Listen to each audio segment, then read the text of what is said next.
দুপুর বন্ধুরা, আমের লাড্ডু বানানো হবে। তার জন্য নিয়ে নিয়েছি একটা বড় সাইজের ল্যাংড়া আম নিয়ে নিয়েছি, আর এখানে নিয়ে নিয়েছি পরিমাণ মতন চিনি নিয়ে নিয়েছি।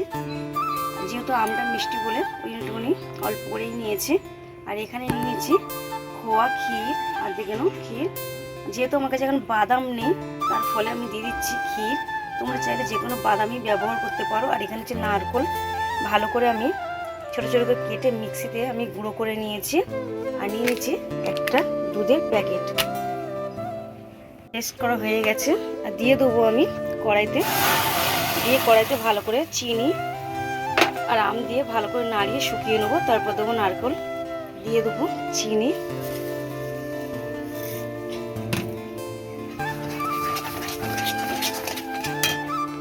ক্ষীর আর নারকেলটা আমি দিয়ে দেবো।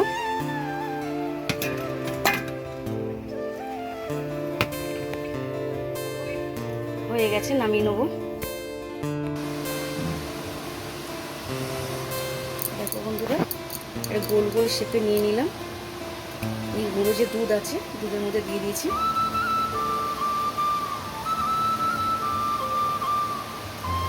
হয়ে গেল একটা আমের লাড্ডু।